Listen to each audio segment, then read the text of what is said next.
Shakespeare সরণির Robinson স্ট্রিটের কঙ্কাল কাণ্ডে চাঞ্চল্যকর মোড়। পরিবারের সদস্যদের মধ্যে যৌন সম্পর্কে জেরেই কি এই ঘটনা? কি লেখা রয়েছে পার্থর ডায়েরিতে? দেহের কাছেই পড়েছিল পেট্রোলের বোতল এবং দেশলাই বাক্স।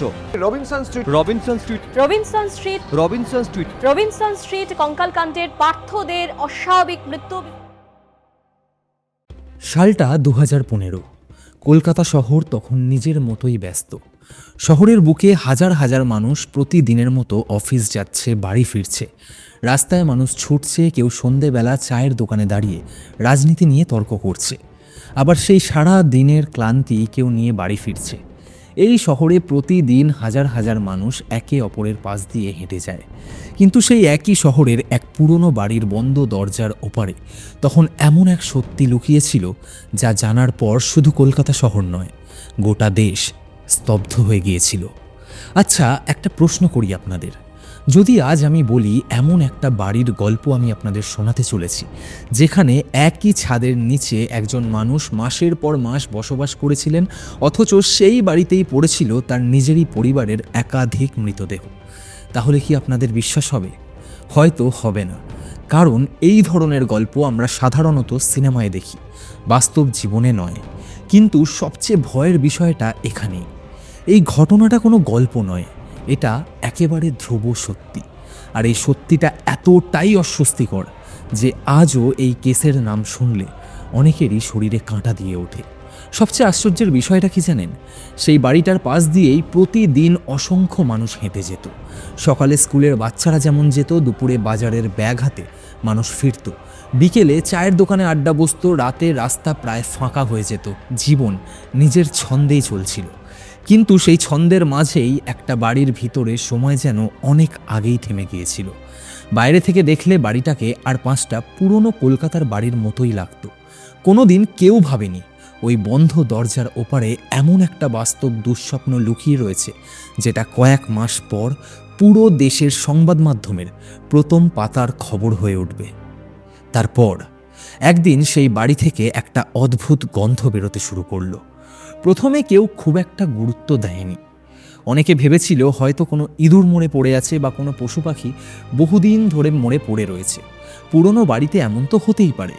কিন্তু দিন যত গড়াতে লাগলো, গন্ধটা ততই অসহ্য হয়ে উঠতে লাগলো। প্রতিবেশীদের অস্বস্তি বাড়তে লাগলো। অবশেষে খবর যায় পুলিশের কাছে। পুলিশ আসে, দরজায় কড়া নাড়া হয়, কোনো উত্তর পাওয়া যায় না। আর তারপর দরজাটা খোলা হয়। পুলিশ ভেবেছিল হয়তো ভিতরে কোনো অসুস্থ মানুষ রয়েছেন, হয়তো কেউ মারা গিয়েছেন। কিন্তু ভেতরে ঢুকে তারা যা দেখেছিল তার জন্য তারা কেউ প্রস্তুত ছিল না। একটা ঘরে একজন মানুষ একেবারে স্বাভাবিকভাবে বসেছিলেন, আর সেই একই বাড়ির অন্য ঘরে পড়েছিল এমন কিছু যা দেখে অভিজ্ঞ পুলিশ অফিসারদেরও কয়েক মুহূর্তের জন্য কথা বন্ধ হয়ে গিয়েছিল। আর ঠিক সেদিনের পর থেকেই একের পর এক গুজব ছড়াতে শুরু করে। কেউ বললেন এই বাড়িতে নাকি ক্যানিবালিজম চলত, কেউ দাবি করলেন মৃতদেহ নাকি ইচ্ছে করেই মাসের পর মাস লুকিয়ে রাখা হয়েছিল, আবার কেউ পরিবারের ভিতরের সম্পর্ক নিয়ে এমন সব কথা বলতে শুরু করলেন যা শুনলে মনে হবে কোনো হরর সিনেমার গল্প চলছে। কিন্তু এই ভিডিওতে আমি সেই একই ভুল করব না, কারণ একটা সত্যিকারের ট্রু ক্রাইম ডকুমেন্টারির কাজ হলো গুজবকে সত্যি বানিয়ে পরিবেশন করা নয়, বরং কোনটা নথিভুক্ত সত্যি আর কোনটা শুধুই মানুষের তৈরি আতঙ্ক, সেই দুটোর মধ্যে পার্থক্যটা আপনাদের সামনে তুলে ধরা। আর বিশ্বাস করুন, এই কেসে যতটা রহস্য গুজবের মধ্যে আছে, তার থেকেও অনেক বেশি অস্বস্তি লুকিয়ে রয়েছে বাস্তব ঘটনাগুলোর মধ্যে। নমস্কার, আমি অরিত্র, আর আজকের ভিডিওতে আপনারা দেখতে চলেছেন কলকাতার ইতিহাসের অন্যতম রহস্যময় এবং সবচেয়ে ডিস্টার্বিং এবং সবচেয়ে বেশি ভুলভাবে প্রচারিত ট্রু ক্রাইম কেসগুলোর একটি, রবিনসন স্ট্রিট কেস। ভিডিওর একদম শেষ পর্যন্ত অবশ্যই থাকবেন, কারণ শেষের দিকে আমি এমন কিছু সরকারি তদন্তের তথ্য এবং এমন কিছু বিষয় নিয়ে কথা বলবো যেগুলো জানার পর হয়তো এই পুরো ঘটনাটাকে আপনারা একেবারে অন্য দৃষ্টিতে দেখতে শুরু করবেন, আর হয়তো বুঝতে পারবেন কেন এই কেসটা শুধুমাত্র একটা ক্রাইম স্টোরি নয়, এটা একই সঙ্গে মানসিক স্বাস্থ্য, সামাজিক বিচ্ছিন্নতা এবং গুজবের ভয়ঙ্কর শক্তিরও একটা বাস্তব উদাহরণ। চলুন শুরু করা যাক একেবারে শুরু থেকে। কলকাতার প্রাণকেন্দ্রে অবস্থিত রবিনসন স্ট্রিট। আজকের দিনে এলাকাটার নাম শুনলে হয়তো আপনাদের কাছে খুবই সাধারণ কিছু মনে হবে, কিন্তু একসময় এই রাস্তার একটা নির্দিষ্ট বাড়ির ঠিকানা শুনলেই মানুষের মুখে একটাই কথা আসতো, ওই বাড়িটা। কারণ সেই বাড়িটাকে ঘিরে তখন এত গুজব, এত গল্প আর এত ভয় ছড়িয়ে পড়েছিল যে বাস্তব আর কল্পনার সীমারেখাটাই প্রায় মুছে গিয়েছিল। কিন্তু সত্যিটা শুরু হয়েছিল অনেক অনেক আগে। যে বাড়িটাকে পরে গোটা দেশ হাউস অফ হরর নামে চিনতে শুরু করবে, একসময় সেই বাড়িতেও ছিল একেবারে সাধারণ একটা পরিবার। এই পরিবারের পদবি ছিল দে। বাড়ির কর্তা ছিলেন অরবিন্দ দে, পেশায় একজন ইঞ্জিনিয়ার। শিক্ষিত, ভদ্র এবং শান্ত স্বভাবের মানুষ হিসেবেই পরিচিত ছিলেন তিনি। সংসারে ছিলেন তার ছেলে পার্থ দে, মেয়ে দেবযানী দে এবং পরিবারের আরও সদস্যরা। বাইরে থেকে দেখলে আর 5টা শিক্ষিত বাঙালি পরিবারের মতোই সব কিছু লাগতো, কিন্তু প্রায় সব রহস্যের মতো এই গল্পেও বাইরে থেকে যা দেখা যাচ্ছিল, বাস্তবটা ছিল সম্পূর্ণ আলাদা। সময়ের সঙ্গে সঙ্গে এই পরিবারের উপর একের পর এক ব্যক্তিগত আঘাত নেমে আসতে শুরু করে। পরিবারের সদস্যদের মৃত্যু, মানসিকভাবে ভেঙে পড়া এবং বাইরের পৃথিবীর সঙ্গে ধীরে ধীরে যোগাযোগ কমে যাওয়া, সব কিছু মিলিয়ে যেন বাড়িটার ভিতরে এক অদ্ভুত নিস্তব্ধতা জন্ম নিতে শুরু করে। প্রতিবেশীরা লক্ষ্য করতেন আগের মতো আর কাউকে খুব একটা দেখাই যায় না। বাড়ির জানলাগুলো বেশিরভাগ সময় বন্ধ থাকতো। পার্থ দেকে মাঝে মধ্যে বাজার করতে দেখা যেত, তারপর আবার দিনের পর দিন দরজা বন্ধ। তবে কলকাতার মতো শহরে এটা খুবই স্বাভাবিক, অস্বাভাবিক কিচ্ছু নয়। অনেক পরিবারই নিজেদের মতো থাকতে পছন্দ করে, তাই প্রথম দিকে কেউ বিশেষ খুব একটা গুরুত্বই দেয়নি। কিন্তু একটা সময়ের পর এমন কিছু ঘটল যেটা এই ঘটনাকে শুধু একটা রহস্য নয়, ভারতের অন্যতম ডিস্টার্বিং ট্রু ক্রাইম কেসে পরিণত করে। তদন্তের পরে জানা যায় পরিবারের একজন সদস্যের মৃত্যু হয়েছিল অনেক আগেই, অথচ সেই খবর বাইরে কেউ জানতো না।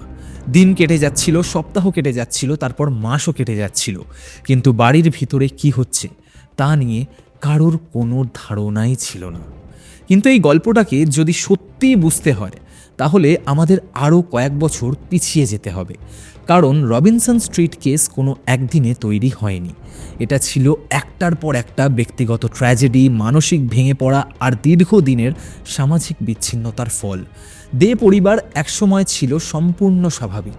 অরবিন্দ দে ছিলেন একজন শিক্ষিত মানুষ, তার ছেলে পার্থ দেও উচ্চশিক্ষিত।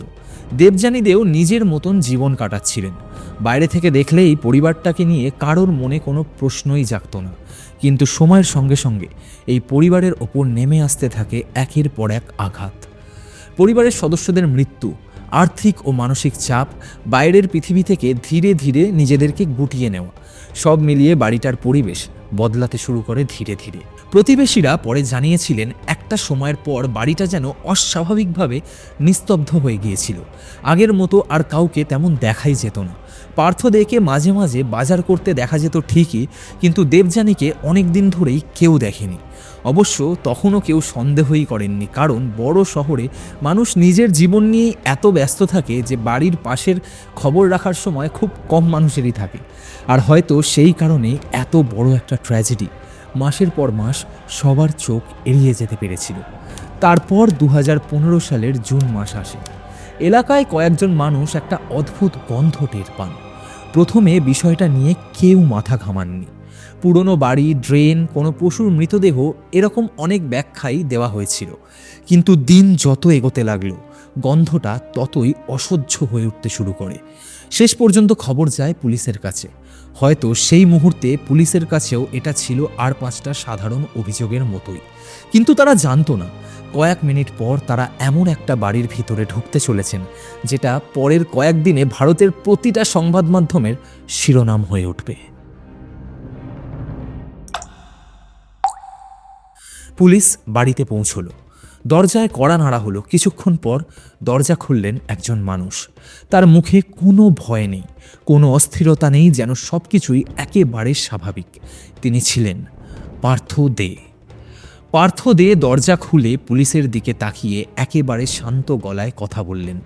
তার আচরণে এমন কিচ্ছু ছিল না যেটা দেখে প্রথম মুহূর্তে পুলিশ মনে করবে বাড়ির ভিতরে কোনো ভয়ঙ্কর ঘটনা ঘটেছে। কিন্তু কয়েক মিনিটের মধ্যেই সেই ধারণা সম্পূর্ণভাবে বদলে যায়। বাড়ির ভিতরে ঢুকতেই পুলিশের চোখে পড়ে ঘরের পরিবেশটা যেন অস্বাভাবিকভাবে ভারী হয়ে গেছে। একটা তীব্র পচা গন্ধ চারিদিকে ছড়িয়ে রয়েছে। যত তারা বাড়ির ভিতরের দিকে এগোতে থাকেন সেই গন্ধ ততই তীব্র হতে থাকে।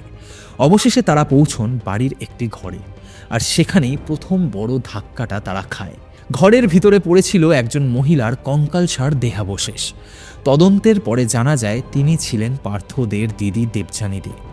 ফরেনসিক বিশেষজ্ঞদের প্রাথমিক অনুমান ছিল তার মৃত্যু কয়েক মাস আগেই হয়েছিল, অথচ সেই একই বাড়িতে এতদিন ধরে বসবাস করছিলেন পার্থ। শুধু তাই নয়, তদন্ত এগোতেই আরও একটি ঘর থেকে উদ্ধার হয় অরবিন্দদের দেহাবশেষ। তার দেহ অনেকটাই পচে গিয়েছিল এবং কিছু অংশ সংরক্ষণের চেষ্টা করা হয়েছিল বলে তদন্তকারীরা লক্ষ্য করেন। এই দৃশ্য দেখে অভিজ্ঞ অফিসাররাও কয়েক মুহূর্তের জন্য স্তব্ধ হয়ে যান। কিন্তু এখান থেকেই শুরু হয় আরও একটা গল্প। পুলিশের তদন্তের পাশাপাশি শুরু হয় মিডিয়ার তদন্ত।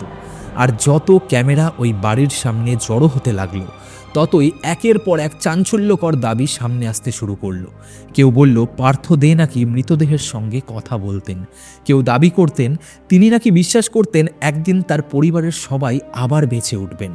আবার কিছু সংবাদ মাধ্যমে এমনও দাবি করা হয় যে বাড়ির ভিতরে নাকি ক্যানিবালিজমের প্রমাণ পাওয়া গেছে। এখানে একটা বিষয় পরিষ্কার করে বলা খুব জরুরি, ক্যানিবালিজম নিয়ে যে গুজব ছড়িয়েছিল সেটা তদন্তে নিশ্চিতভাবে কিন্তু প্রমাণিত হয়নি। কিছু প্রাথমিক রিপোর্টে এবং কয়েকটি সংবাদ মাধ্যমে এমন জল্পনা উঠে এলেও পরবর্তী তদন্তে সেটা প্রতিষ্ঠিত সত্য হিসাবে প্রমাণ করা যায়নি। তাই এটাকে আমরা তথ্য হিসেবে নয়, সেই সময়ের বহুল আলোচিত গুজব হিসেবেই দেখব। ঠিক একইভাবে পরিবারের সদস্যদের সম্পর্ক নিয়েও যেসব আশালীন দাবি করা হয়েছিল সেগুলোর কোনো রকম নির্ভরযোগ্য প্রমাণ সামনে আসেনি। কিন্তু একটা প্রশ্ন তারপরেও থেকে যায়, যদি পার্থ দে কোনো অপরাধ লুকোতে না চাইতেন তাহলে তিনি এতদিন পুলিশকে কিছু জানালেন না কেন?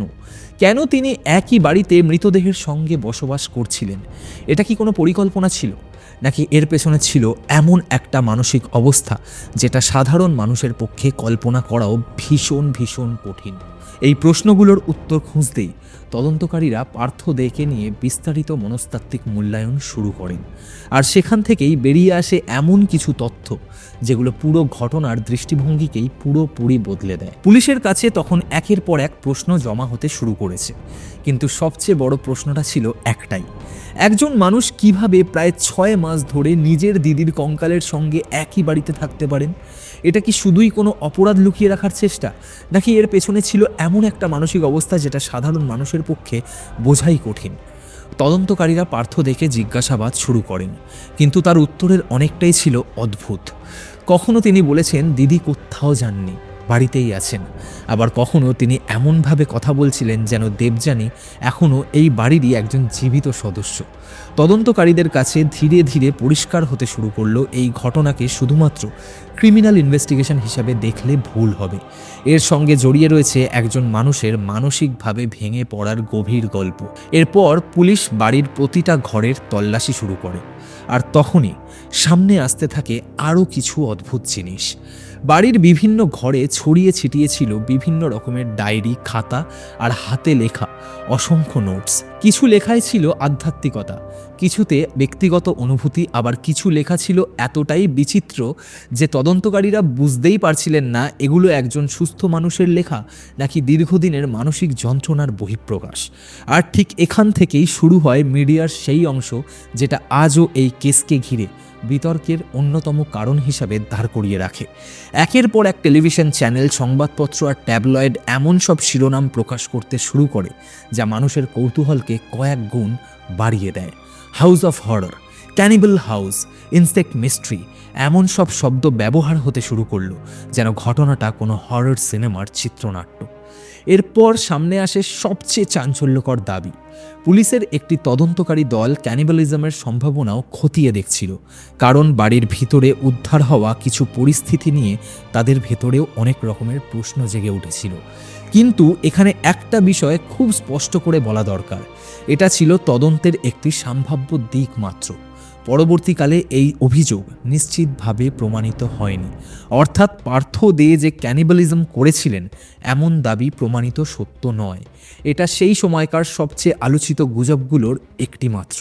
শুধু ক্যানিবালিজম নয়, পার্থ ও দেবযানীকে নিয়ে অত্যাচারের গুজবও দাবানলের মতো ছড়িয়ে পড়ে।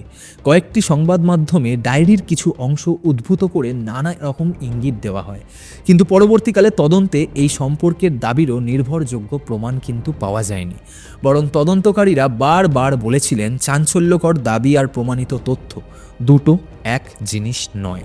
আর এখানেই এই কেসটা একটা অদ্ভুত মোড় নেয়, কারণ ধীরে ধীরে অনেক মনোরোগ বিশেষজ্ঞ বলতে শুরু করেন হয়তো এটা কোনো হরর স্টোরি নয়, হয়তো এটা এমন একজন মানুষের গল্প যিনি বাস্তবের সঙ্গে সংযোগটাই হারিয়ে ফেলেছেন।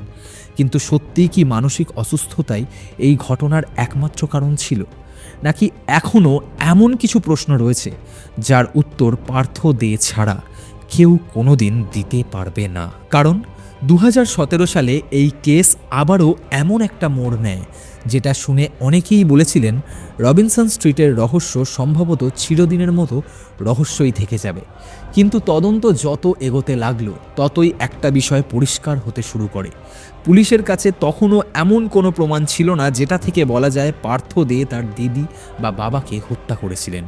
বরং তদন্তে উঠে আসে দেবযানীর মৃত্যুর পিছনে অন্য কারণও থাকতে পারে, আর অরবিন্দদের মৃত্যুকেও প্রাথমিকভাবে আত্মহত্যা হিসেবেই দেখা হয়েছিল। তদন্তের মূল অভিযোগ ছিল মৃতদেহ গোপন রাখা এবং যথাযথভাবে কর্তৃপক্ষকে না জানানো। এরপর পার্থ দেকে মানসিক স্বাস্থ্য বিশেষজ্ঞদের পর্যবেক্ষণে রাখা হয়। চিকিৎসকদের দীর্ঘ পর্যবেক্ষণের পর যে রিপোর্ট তৈরি হয় সেখানে বলা হয় তিনি মানসিকভাবে স্থিতিশীল অবস্থায় নেই এবং আরও চিকিৎসার প্রয়োজন। তখন অনেক তদন্তকারীও বলতে শুরু করেন হয়তো এই কেসের সবচেয়ে বড় অপরাধী কোনো মানুষ নয়, বরং দীর্ঘদিনের অচিকিৎসিত মানসিক অসুস্থতা, শোক আর সামাজিক বিচ্ছিন্নতাই ছিল এই রহস্যের পেছনের অন্যতম কারণ। কিন্তু বাইরের পৃথিবী তখন অন্য গল্প শুনতে চাইছিল। টেলিভিশনের পর্দায় বারবার ভেসে আসছিল house of horror, cannibal house, Robinson street mystery. প্রতিদিন নতুন নতুন থিওরি তৈরি হচ্ছিল।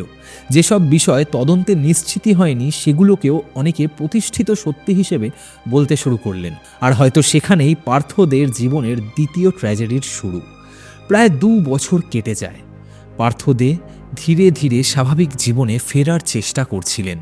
তিনি আর রবিনসন স্ট্রিটের সেই বাড়িতে কিন্তু থাকতেন না, শহরের অন্য একটি ফ্ল্যাটে উঠে গিয়েছিলেন। যারা তাকে কাছ থেকে দেখেছিলেন তাদের কেউ কেউ পরে বলেন তিনি আবার মানুষের সঙ্গে কথা বলার চেষ্টা করছিলেন, নতুনভাবে জীবন শুরু করার চেষ্টা করছিলেন। কিন্তু অতীত যেন তাকে কোনোভাবেই পেছন ছাড়ছিল না। 2017 সালের 21শে ফেব্রুয়ারি আবারও কলকাতা পুলিশ একটা ফোন পায়। আবারও একটা বন্ধ দরজা, আবারও একটা বাথরুম, আর ভেতরে পার্থ দে। তার দেহ আগুনে ঝলসে গিয়েছিল। ঘটনাস্থল থেকে দাহ্য পদার্থের বোতল এবং অন্যান্য জিনিসপত্র উদ্ধার করা হয়। তদন্তের পর পুলিশ এই ঘটনাটাকে আত্মহত্যা বলেই উপসংহারে পৌঁছায়। অদ্ভুতভাবে তার মৃত্যুর ধরন অনেকের কাছে তার বাবার মৃত্যুর কথা মনে করিয়ে দিয়েছিল। আর ঠিক সেই মুহূর্তে রবিনসন স্ট্রিট কেসের সবচেয়ে বড় রহস্যটা হয়তো চিরকালের জন্য হারিয়ে যায়। কারণ সেই বাড়ির ভিতরে আসলে কি ঘটেছিল, দেবযানীর শেষ দিনগুলো কেমন ছিল, পার্থ ঠিক কী বিশ্বাস করছিলেন, আর কেন তিনি মৃতদেহের সঙ্গে মাসের পর মাস একই বাড়িতে ছিলেন, এই প্রশ্নগুলোর সম্পূর্ণ উত্তর হয়তো একমাত্র তিনি নিজেই জানতেন। কিন্তু সেই উত্তর তিনি আর কাউকে দিয়ে যেতে পারলেন না। আজও অনেক মানুষ রবিনসন স্ট্রিট কেসের নাম শুনলেই প্রথমে ক্যানিবালিজম, ইনসেক্ট বা অন্য চাঞ্চল্যকর গুজবগুলোর কথাই মনে করেন। অথচ এই কেসের সবচেয়ে বড় শিক্ষা হয়তো অন্য কোথাও লুকিয়ে রয়েছে। আজও রবিনসন স্ট্রিটের সেই বাড়িটার নাম শুনলে অনেকেরই চোখের সামনে ভেসে ওঠে একটা অন্ধকার ঘর, বন্ধ জানলা আর একের পর এক ভয়ঙ্কর গুজব। কিন্তু সত্যি কথা বলতে কি এই কেসটা শুধুমাত্র একটা ক্রাইম স্টোরি নয়, এটা এমন একটা ঘটনা যেটা আমাদের চোখে আঙুল দিয়ে দেখিয়ে দেয় কখনো কখনো একজন মানুষকে শেষ করে দেওয়ার জন্য কোনো খুনির দরকার হয় না। দীর্ঘদিনের মানসিক ভেঙে পড়া, একাকিত্ব, শোক আর সমাজ থেকে বিচ্ছিন্ন হয়ে যাওয়াও একজন মানুষকে এমন একটা জায়গায় নিয়ে যেতে পারে যেখান থেকে হয়তো আর কখনো ফিরে আসা সম্ভব হয় না। অবশ্যই এই কেসকে ঘিরে আজও অসংখ্য প্রশ্নের উত্তর পাওয়া যায়নি। ক্যানিবালিজমের গুজব, পরিবারের সদস্যদের সম্পর্ক নিয়ে নানান রকম দাবি, এগুলোর অনেকটাই তদন্তে নিশ্চিতভাবে প্রমাণিত হয়নি। আর সেই কারণে এই ভিডিওতে আমি চেষ্টা করেছি গুজব আর বাস্তবের মধ্যে একটা স্পষ্ট সীমারেখা টানতে। কারণ একটা ট্রু ক্রাইম ডকুমেন্টারির কাজ মানুষের ভয় বাড়ানো নয়, বরং সত্যিটাকে যতটা সম্ভব নিরপেক্ষভাবে তুলে ধরা। তবে একটা প্রশ্ন আজও থেকে যায়, যদি পুলিশ আরও আগে সেই বাড়িতে পৌঁছতো, যদি প্রতিবেশীরা আরও আগে বিষয়টাকে গুরুত্ব দিতেন, যদি সময় মতো মানসিক চিকিৎসা শুরু হতো, তাহলে কি রবিনসন স্ট্রিট কেসের পরিণতি অন্যরকম হতে পারত? হয়তো হতে পারত, হয়তো নাও হতে পারত।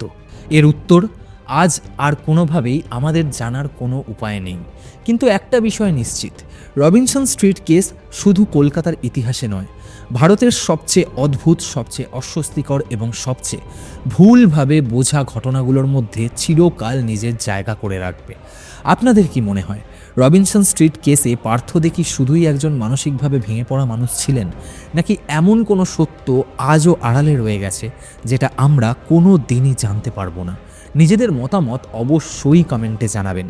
দেখা হবে আপনাদের সাথে পরের ভিডিওতে। তার আগে আজকের ভিডিও যদি আপনাদের ভালো লেগে থাকে অবশ্যই লাইক করবেন, আর চ্যানেলে প্রথমবার এসে থাকলে সাবস্ক্রাইব করে পাশে থাকবেন। ততক্ষণ পর্যন্ত ভালো থাকুন, সুস্থ থাকুন, আর সবসময় মনে রাখবেন, অনেক সময় সবচেয়ে ভয়ঙ্কর রহস্য কিন্তু রাতের অন্ধকারে লুকিয়ে থাকে না, লুকিয়ে থাকে আমাদেরই মনের ভেতরে।